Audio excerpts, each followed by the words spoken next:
The good news about playing Getafe is when the final whistle blows and it's over. Fortunately, Barcelona managed to get out of that one at the Estadio Johan Cruyff with a 3-0 win, and you move.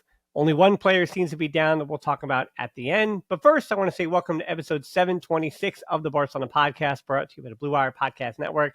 I'm Dan Hilton, and a big thank you to everyone who joined me for the first of our fantasy contests over on Big Up. That's a free-to-play game you can enjoy with me over on Big Up for these watch-alongs, where we had all that conversation and chatter about the Ballon d'Or tomorrow over on Big Up. So again, please keep joining me throughout the season there, as well as subscribing to the YouTube channel. That's a big help. Help me out on Patreon. We're giving a good rating on the podcast app. So that's all the ways you can help me out. And I can help you out by giving you the 5 headlines. Here they are for the 3-0 win over Getafe.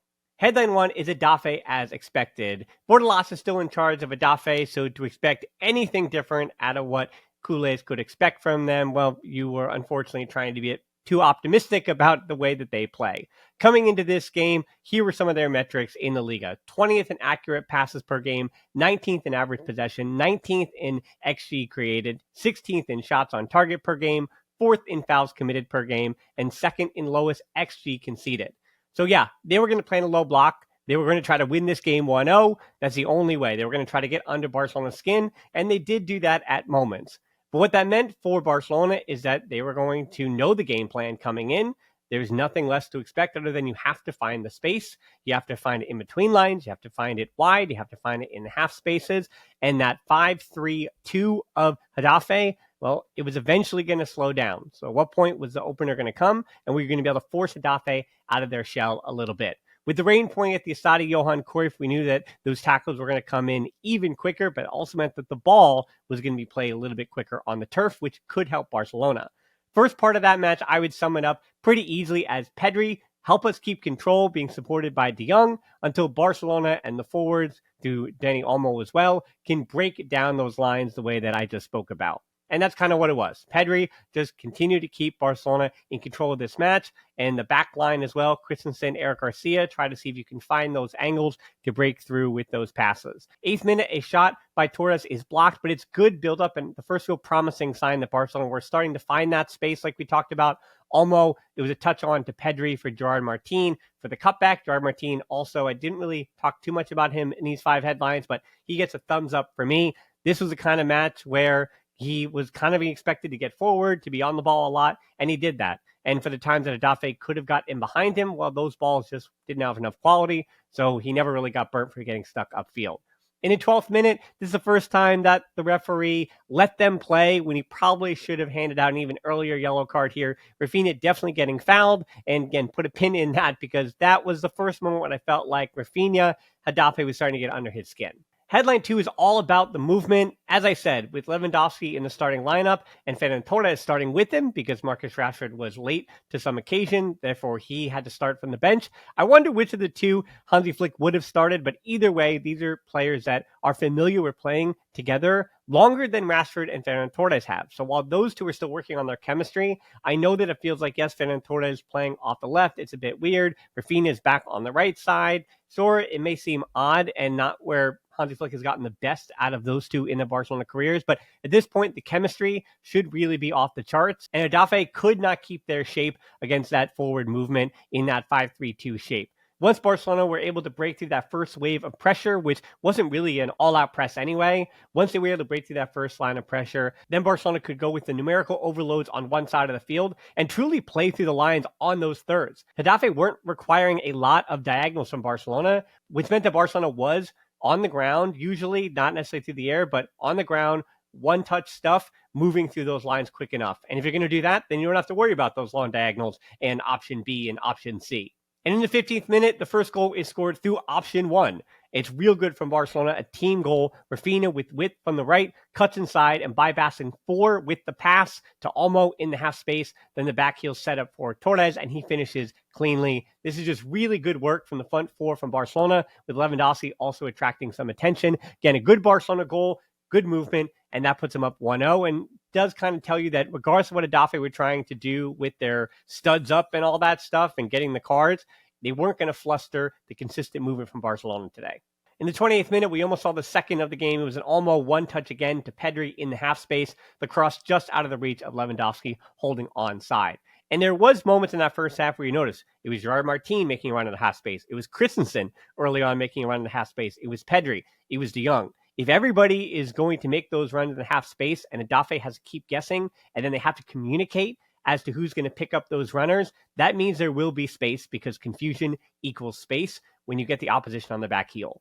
Our third headline is 2 more for the collection. Unfortunately, let's talk about Raphinha before we get to the second Torres goal. Raphinha picks up a yellow in the 32nd for, I guess it was dissent. There was a hard tackle right beforehand, so you could tell that he was already on thin ice with the referee, and Getafe throughout that first half were goading him into picking up a yellow. We'll have to go back and look at the referee report as to why he picked up this yellow. It could have been that he took a free kick too quickly. Was it that he, again, was dissenting after picking up that hard foul earlier? I do want to remind you that Raphinha did get a red against Getafe in August of 2023, which did lead to Lamine Yamal getting a bigger role than we had expected. And we almost had a similar thing here with Rashford in the second half. But yeah, Raphinha, fortunately for him, I actually think that Hansi Flick took this out of his hand. He said in the presser, yeah, we took him off because he had the yellow. We don't want to worry about it. And that was good on the coach for recognizing that Raphinha, who tends to be one of the adults in the room, there are just certain teams that can get under his skin, and Getafe is them, I guess to say. Not him, but is them. 35th minute, here comes a 2-0.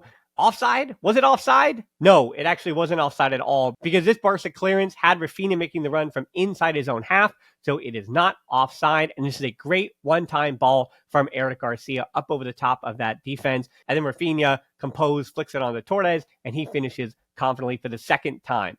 5 goals now and 1 assist for Ferran Torres in 7 matches for country and club this season. And I love the fact that he continues numerically to be underrated. I really do truly feel like Ferran Torres, number-wise, last season was the same thing because he's a super sub, because when Barcelona is clicking on all cylinders between Raphinha and Marcus Rashford might even jump Ferran Torres on the depth chart. That hasn't been the case just yet, but Ferran Torres and Marcus Rashford are clearly that little step below Raphinha, Lamine Yamal, and I guess Lewandowski when everybody is firing on all cylinders. But Ferran Torres has almost been unmovable from Hansi Flick's starting 11. And at some point, we're going to have to start to understand why. 41st minute, a few opportunities for Barcelona to go up 3-0. Lewandowski with a shot that is stopped by the keeper, then almost skies one over a few moments later. But the rest of that first half was really summed up by the fact that Koundé was getting I don't want to use any profanity here, but Getafe definitely deserves it. He was getting the maple syrup kicked out of him, whatever you want to say. Insert your beep right there, because they were kicking the living daylights out of Koundé. And the fact that he didn't get a yellow and a red and an orange and a green for losing his mind, hey, that is more commitment and patience than I think most other players have. Whether it was Liso, who got a yellow for one of the fouls, and then Jene just a few moments later on another foul, and then he fouled again in stoppage time. Raphinha did eventually come over and give a shove. Should it have been a red then on Raphinha? Ricardo de Burga says no for the second yellow. Maybe that's because somebody was in his ear saying, hey, this is a lot of contact that you're allowing to Koundé. Yes, you're giving out the yellows, but the fact that you haven't given a red to Getafe yet, maybe Barcelona aren't the team that deserves that first red, regardless of how it happens. So Raphinha just gets off with probably another verbal warning saying that's your last chance, and Hansi Flick might have taken that. Yeah, that's why he got yanked.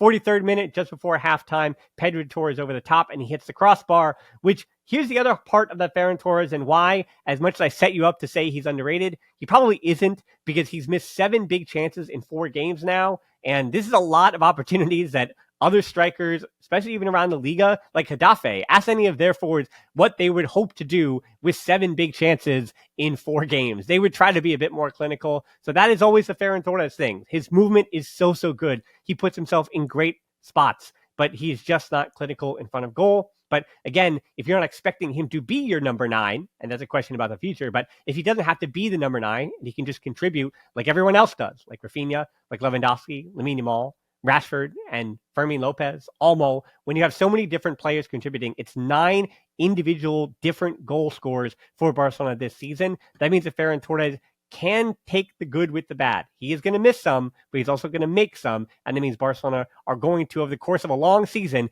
get enough goals from that position. Headline 4 is Olmo gained some confidence at halftime. As promised, Rashford comes on for Raphinha, who gets yanked because of that yellow. 48th minute, Getafe didn't miss by much. This is their best chance of the game, really their only chance of the game, through Javi Munoz, the ball rolling off of Koundé, and I feel like Juan Garcia might have had that, but I don't know. There was a lot on it, and that would have been the one thing he couldn't stop on the night. Sloppy from Barcelona to start the second half. Didn't love that. Christensen also joined the yellow party. In the 60th minute, Fermin Lopez and Casado on for Torres and De Jong. Rashford did stay on the right side, which I thought was pretty interesting. And I think Hansi Flick being up 2-0, maybe that's a little bit of experimentation there. 62nd minute, so right after the subs come on, Casado, again, he's been good this season. Is he as good as Pedri and De Jong? No, but I don't know if there is another double pivot in world football who is going to have a player to break into that duo. And for Casado, yeah, it's just fine. As long as Gavi is on the sideline, Casado, you're the third man coming in off the bench for the midfield, and that is just fine because he delivers the nice pre-assist here over the top to Rashford. So much time and space then for Rashford on the right. Lewandowski's run, also credit to him, to the near post, takes 2 with him, and Fermin takes 1, and then Olmo is there to clean it up for the third goal. It's a pass into the net, and Barcelona have now put this game to bed 62 minutes in. In the 76th minute, it's Pedri getting a standing ovation coming off for Rooney Bardghji. Glad to see that Pedri didn't get hurt. And I will say after that, though, even though it was the later parts of the game, you saw that control change a little bit. So I think the big idea that we can take from the last week or so of action is that the idea of a Lamine Yamal de Bencia or Yamal de Bencia, Lamine de Bencia, let me know in the comments on social media what it should be called. But that may not be a thing the way it was last season. But that Pedri de Bencia, that is still very much a thing. Now, could De Jong do something in his stead? Because De Jong had also already come out at that point in the game, so you lost both De Jong and Pedri. So I don't know, maybe De Jong could handle it, but any amount of time for Barcelona without Pedri, and it could be a big, big world of hurt. And then headline 5 is better late than never. And yes, it sounds like Rashford was late, but when he did come on, he was good. And I would say Barcelona were better, but you could tell he was pushing for that goal, playing with a lot of confidence after the brace midweek. And as I said, as interesting it was for Rashford to be on the right wing, this game also ended with Fermin in the double pivot and Eric at left back. So Hansi Flick clearly using this as an opportunity to, A, give a lot of his first team players confidence. So I know people are saying we want Tony Fernandez, we want Ferran Torres. Yeah, so do I. I would love to see those young players who have sky-high potential, but a reminder that they are just 17 and 18 years old, and they will have their opportunity, or maybe they don't, but I think Hansi Flick, especially in the first part of the season, there will be more injuries to come, and he wants to give confidence to his first-team players, for which he said 25 to 27, Barcelona will need all of them, especially if this injury that comes in a few moments is serious. Rashford was also putting in some defensive work there late in the game. Eric popped a shoe late on, and he definitely had an argument as, hey, I think we're getting kicked a little bit too hard, but at that point, the ref didn't really want to give out any more yellows or red because he felt like the game was already over. 88th minute, Juan Garcia, steady hands, keeps a clean sheet. Good for him. He deserved a clean sheet at this point. And then Fermin goes down post-game. Didn't look like he was touched, just goes to the ground, was also limping on his way to the bus after the fact. Hansi Flick said tests are coming tomorrow, and there is a bit of a worry. I know he was emotional, but you're hoping that this is maybe 2 to 4 weeks. I don't even know what it is. Look lower body, but hopefully this is just kind of ankle thing that is just 2 to 4 weeks or 3 to 5 weeks or whatever it is. Hopefully it is not a long extended amount of time that Fermin Lopez is out. Because yes, Olmo was good today, but this is really Olmo's first real good performance of the season. And while Lamine Yamal, he's still going to be out now for another week or so, week and a half or so. Now you're starting to put a little more responsibility on potentially Rooney Bardghji or Tony Fernandez to be the guys that come off the bench to change this game to the forward line. It also was interesting to note that the 3 best performances for Barcelona this season did come without Lamine Yamal. So as I said, at least this season, maybe A, Barcelona is better, and B, we can put some of those ideas that Barcelona is completely reliant on Lamine Yamal to bed. So that's a good thing. And I'm not saying they're better without Lamine Yamal, and I will take no Lamine Yamal slander in my comments or hitting me up on social media. Then the last little nugget I want to throw in at the end, this does also fall into the better late than never category. This is probably more serious than the headline, actually. It's at Ansu Fati over in Ligue 1 and then in the Champions League. He's got 3 goals in 2 games right now. He scored for Monaco in the Champions League midweek off the bench, and now he braced off the bench today as well, coming on at halftime.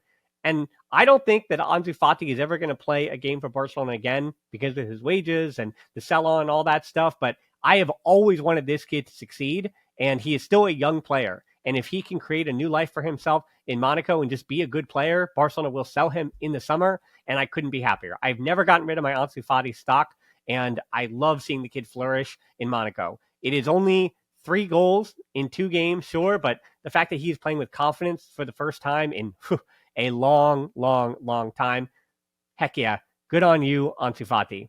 So I will be back midweek for Real Oviedo on Big Up, and those 5 headlines, they will be coming out like 24 hours later. So do not stick around for the 5 headlines. Actually, a good way to get around that would be to subscribe to the YouTube channel so you get them whenever they come out. And of course, helping me out on the social media apps or on the podcast apps, as well as becoming a patron. That's all the ways you can support me, subscribing, helping me out. And of course, you can join me on Big Up. Remember, for Thursday, I will likely have the first half of that one again on Big Up, where we're going to play a little fantasy game as well. All right, I'll see you then. Forza Barca.